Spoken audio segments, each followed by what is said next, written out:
से गिरकर सोनू की मौत होने के बाद हमेशा हंसती खिलखिलाती रूही बिल्कुल शांत हो गई। अब वो ना किसी से बोलती, ना बात करती।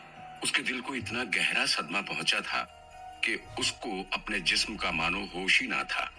वो हर काम यंत्रवत करती थी, मानो इंसान ना होकर कोई रोबोट हो। उधर साइका कुछ दिन तक तो चुप बैठा रहा और किसी से भी मिलना जुलना उसने उचित न समझा।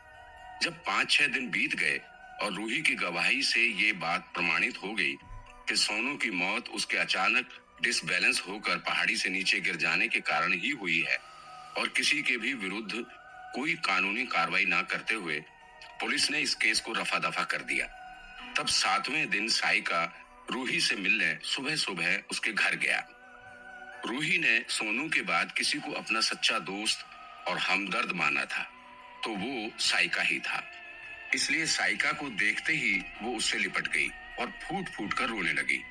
ये देख सभी हैरान रह गए, विशेष रूप से उसके माता पिता, क्योंकि सोनू की मौत के बाद से उसने हंसना बोलना ही नहीं बल्कि रोना तक छोड़ दिया था, जो उसकी जिंदगी के लिए अत्यंत घातक था।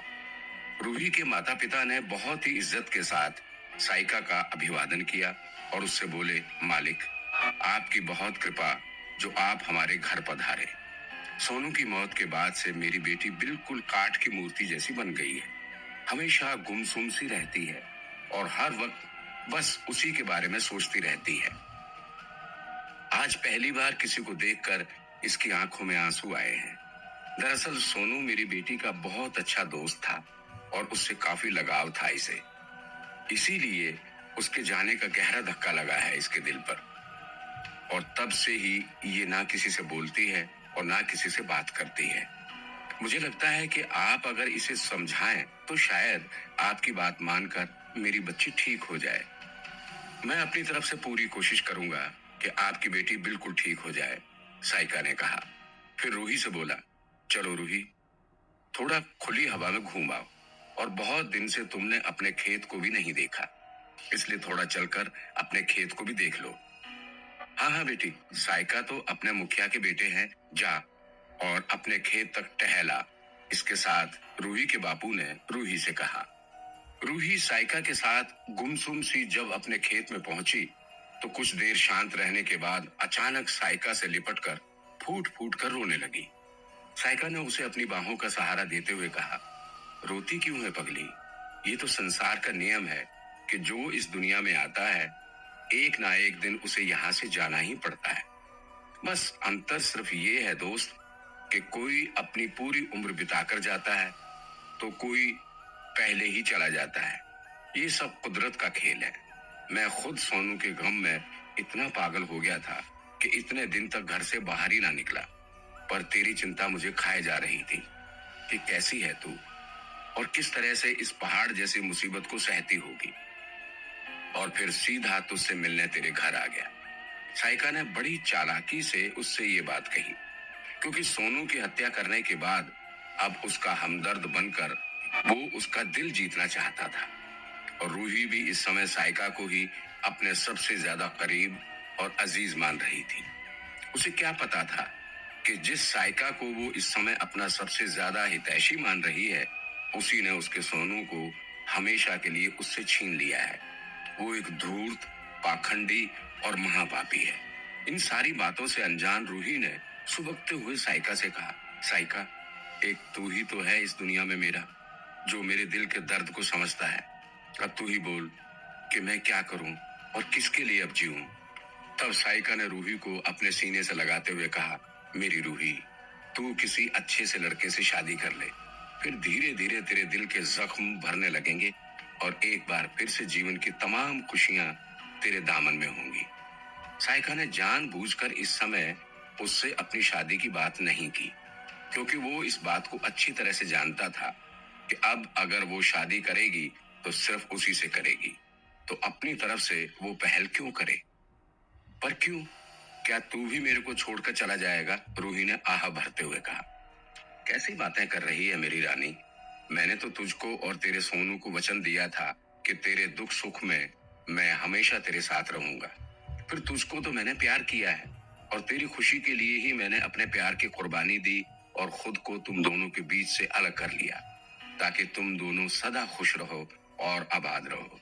साइका ने सद्भावना का तीर फेंकते हुए कहा, अब तो कुछ भी ना बचा।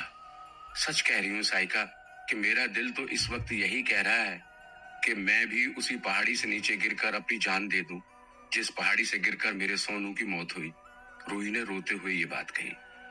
नहीं मेरी जान, अगर तू उस पहाड़ी से गिरकर अपनी जान देगी तो मैं भी तेरे साथ मरूंगा, क्योंकि जैसे तेरा और सोनू का प्यार सच्चा था वैसे ही मेरा प्यार भी तेरे प्रति सच्चा है। साइका ने ये कहते हुए उसे अपने सीने से लगा लिया।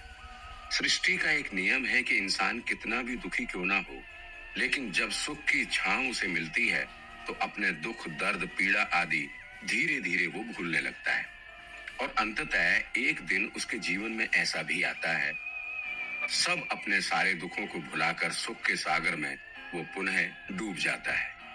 रूही भी, जो अब तक दुख दर्द में डूबी हुई थी और थोड़ी देर पहले ही साइका से अपनी जान देने की बात कर रही थी, अब उसे साइका की बाहों में बहुत सुकून मिल रहा था और धीरे धीरे उसका ये स्पर्श सोनू के प्यार पर भारी पड़ने लगा था। प्यार के संदर्भ में एक सत्य ये भी है कि प्यार कितना भी गहरा क्यों ना हो, उसका असली एहसास तो तभी होता है जब उसे जिस्मानी सुख भी मिले। और सोनू से उसका प्यार अत्यंत गहरा होने के बाद भी अब तक दोस्ती वाला प्यार ही था, क्योंकि सोनू ने कभी भी रूही के जिस्म को अपनी बाहों में इस तरह नहीं जकड़ा था कि उसे उसकी जवानी के सुख का एहसास हो, जबकि साइका पहले भी कई बार उसे अपनी बाहों में भरकर उसके होठों को चूम चुका था। सोनू की याद में डूबी रूही इस समय साइका के जिस्म से चिपकी हुई एक अलग तरह के आनंद में प्रतिपल डूबती जा रही थी और जवानी के सुख का नशा उस पर अपना असर दिखाने लगा था। साइका को भी ऐसा महसूस हो रहा था कि रूही इस समय उसके आगोश में कुछ अच्छा महसूस कर रही है। अब तक उसने उसकी किसी भी शरारत का विरोध नहीं किया था। तभी रूही ने अकस्मात ही साइका से कहा, मैंने फैसला कर लिया है साइका कि अब मेरे को क्या करना है, लेकिन तू तो मेरा साथ तो देगा ना, मुझे छोड़ेगा तो नहीं ना? ये कैसी बातें कर रही है तू? मैं भला क्यों तुझे कभी छोड़ूंगा? क्या भरोसा नहीं है मुझ पर? साइका ने खुश होते हुए कहा, तू बोल के तो देख मेरी रानी, क्योंकि अब तो सोनू भी इस दुनिया में नहीं है, तो ऐसे में तेरे प्रति मेरी जिम्मेदारी और भी बढ़ गई है। साइका की इस बात को सुनकर रूही बोली, मरने से पूर्व सोनू की अंतिम इच्छा यही थी कि मैं तुझसे शादी कर लूं, इसलिए मैं भी अब चाहती हूँ कि तू मेरे से शादी कर ले। बोल, मेरे से शादी करेगा ना? हाँ जरूर करूंगा, पर इस बारे में भी जरा सोच कि अगर तू मुझसे शादी करेगी तो कितना दुख होगा सोनू की आत्मा को।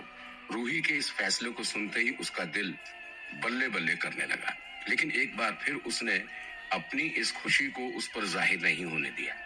तभी रूही ने कहा, नहीं साइका, सोनू की आत्मा को दुख नहीं होगा, बल्कि उसे बहुत सुकून मिलेगा, क्योंकि मरने से पूर्व उसकी अंतिम इच्छा ही यही थी कि मैं तुझसे शादी कर लूं, और अब मैं उसकी ये अंतिम इच्छा जरूर पूरी करूंगी और तुझे वो सभी सुख दूंगी जिस पर सिर्फ मेरे सोनू का अधिकार था।